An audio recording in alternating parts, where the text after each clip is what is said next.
dream I know, deep up my feelings for you. Watch. Hello reality viewers, welcome back again to Reality Latest Gist, the home of news and politics. For this channel, we dey drop news every day and we dey react to every videos wey comes our way. And na reality news now we dey drop for this channel, and we dey also dey talk am as e be. If today na the first time we say you dey come across this channel, you are highly welcome. Thank you so much for stopping by. And if you are returning subscribers, I appreciate all of una for una massive support to this channel. I say may God bless all of una in Jesus name. Amen. I get video wey I want present to una this very moment, and I go dey follow una dey watch the video. After we don watch am together, make we drop our opinion constructively for the comment section. Like our videos and also share our videos if possible. Bye for now.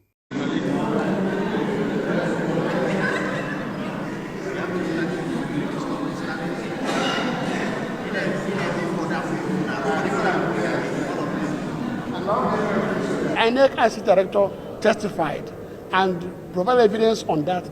There was something more for INEC to say again. So just to clarify, are you saying that what was uploaded on the IREV is different from what was on the of EC8A? Of course, no. The form EC8A was meant to be what is on the IREV. But we have forms EC8As, we have IREV copies certified by INEC, which are completely blurred, unreadable, contains strange pictures, images. Indeed, the IC director was given a copy or copies of these blurred forms, EC8As, presumably, and was asked to tell the court how many scores that were written on those copies. If you were in the court, you would have seen his difficulty, because nothing was written on those documents. So one wonders, on what basis did INEC collect the result? On what basis did you announce a result when you have results of the election given by you that are not clear, they're not readable, that are indeed blurred images, blurred pictures? What are you declaring? What are you collecting? Thank you very much. Thank you very much. Thank you very much.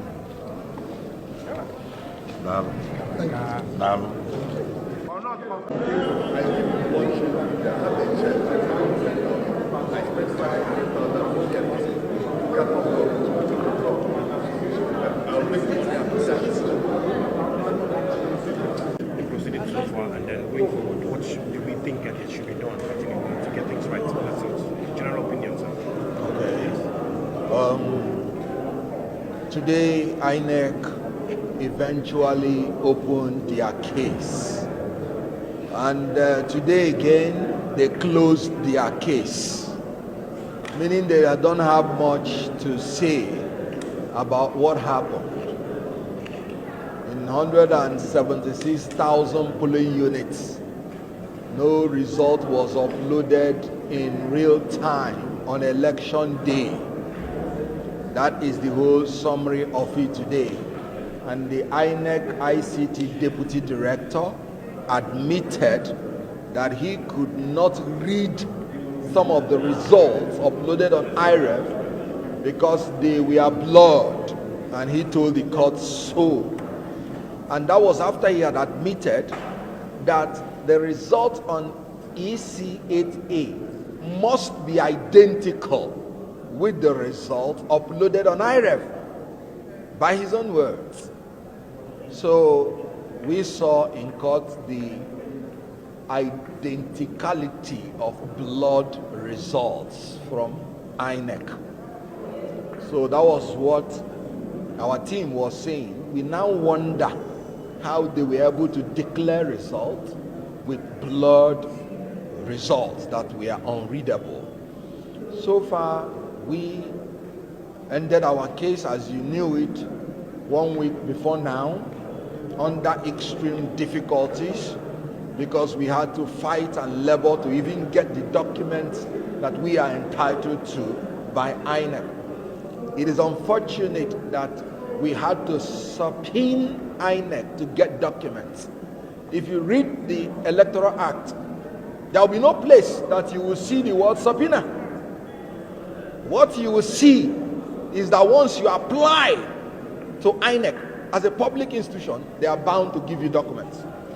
The mere fact that we are subpoenaing tells you that we were placed in a difficult situation, but we trust in God.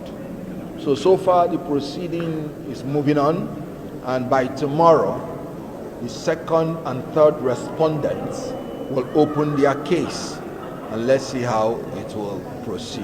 So what's the implication? Well, you know, when they try to use nomenclature to confuse people, it is obvious.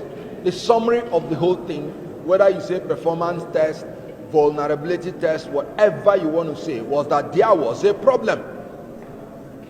And there ought not to have been a problem for an institution that took 400 billion naira to organize an election, which they tested before the election, and they confirmed everything was sound. How can you talk about technical glitch when the House of Rep, there was no technical glitch, the Senate, there was no technical glitch, and somehow you're saying that in the presidency there was technical glitch? Let me ask you a question. Does a machine have the capacity to choose the election that it will glitch on? It's only a human being that can take that decision. And I want to end on this. Thank you. So if you did right, wanna still leave una comment below. If you did bad, wanna still leave una comment below. Una remember, say everybody gets freedom of speech. Okay? All right. Thank you very much.